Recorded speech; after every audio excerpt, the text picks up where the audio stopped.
Hello anybody and welcome. I'm Christian from ISI and this is the 9th devlog on my game, Lightbots. So, it's Monday right now and I've recorded a time lapse as you can probably see in the background. I did the writing for this sort of chapter of the game last week in the underwhelmingly short video that I did. So I started off the week by creating all those levels. So you can actually see me testing quite a lot as this was probably the most experimental segment of levels I've had designed so far. Most of these levels are based around a physics rope type thing that I made. So you are attached to a box or another unit in some way, and that you have to sort of navigate around using physics.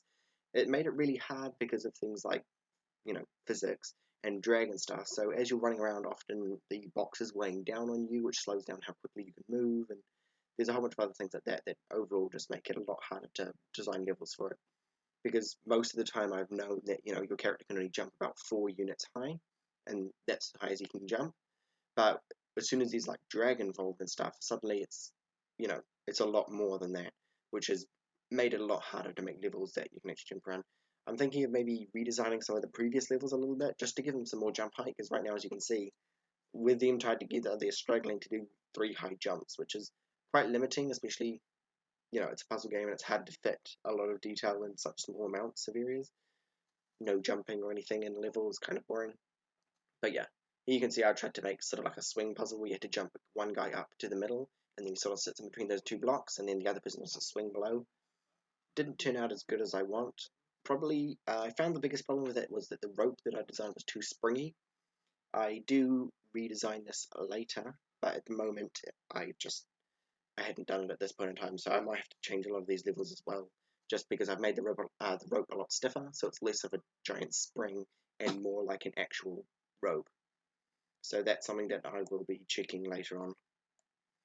But yeah, that's probably about all that I've done so far, if I think hard.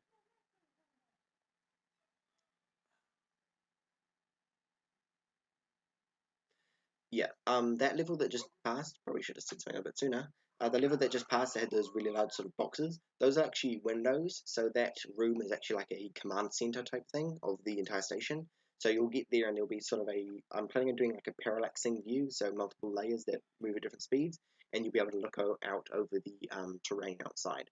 So yeah, and that's where you're going to get most of your information about different things in the game. So there'll be different panels you can activate, which will bring up information, and so that's where you'll find out where you are and what you need to do, and that'll pretty much give you the goal of the game, which it tells you that there's a ship in the dry dock layer further across in the station, and so now your character's goal is to escape the facility, because the liquid that's in a lot of the levels, there'll be more liquid in the next chapter. The next chapter is mostly going to be flooded, just because I like the water mechanics, so I'm going to see if I can make some good puzzles using that.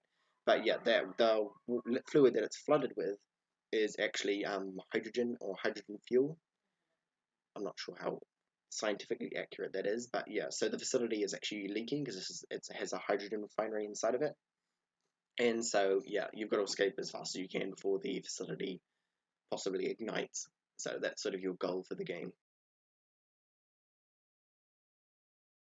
Yeah, it's Wednesday right now. I've been working on upgrading some of the systems that have already existed. I did a bit of work on them on Tuesday, but not enough that I thought to record.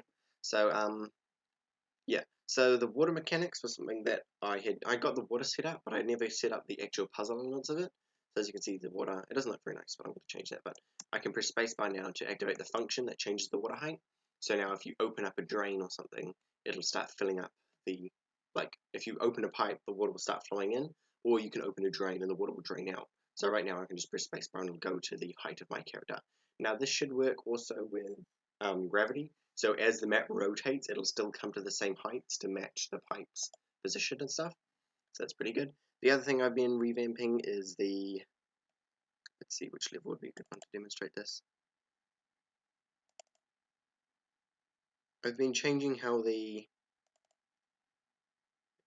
to find a good level to show off I've changed the rope mechanics a bit, because I'll just use this one. But the rope was really stretchy because I was using spring joints. But yeah, so I've changed it a bit so it should be more rope-like with an actual fixed length. I also changed it from I originally had it built. I built it out of prefabs using little joints and stuff to connect it. Now I'm generating it procedurally. So as you can see, the rope looks a little bit more rope-like. It's still not the best, and some of the levels aren't actually completable, because this one, due to the change in length, I can't actually jump up because the rope drags too much on my character. So some of the levels have to be slightly changed, but yeah, the rope is much better now. It actually looks more like a rope, and it doesn't just stretch out as I run around. So that's much better. The other thing I switched is the one-off buttons. So the way they were working was actually like really, it was weird. I was trying to use receiver modifiers to try and make it work as a one-off button, so you could only press it once and then it was active forever. But what ended up happening was I was using, pretty much I was like inverting the signal and stuff. I was doing all sorts of weird things. So if I ever wanted to use the one-off button, I had to like change how that receiver worked just so I could get it to actually affect it the way it should have. It was really strange, and I don't see why I even did that in the first place. So I've actually made a extra script for it. So now the old way buttons worked is now called a timed button, and the way they work now is actually called a button now. And so the buttons are one-off presses, and once you press it, it no longer shows the button prompt or anything, and the button is now active from then on. It can't be turned off. So yeah, that's what I've been doing today, and I'm probably going to keep working on probably the rope physics and stuff to make it work well, and also the water physics, and making the water look nicer, because right now it's very static. I might use like a sine wave to make the water go up and down a little bit, but yeah. Anyway, that's all for now, and I'll see you tomorrow.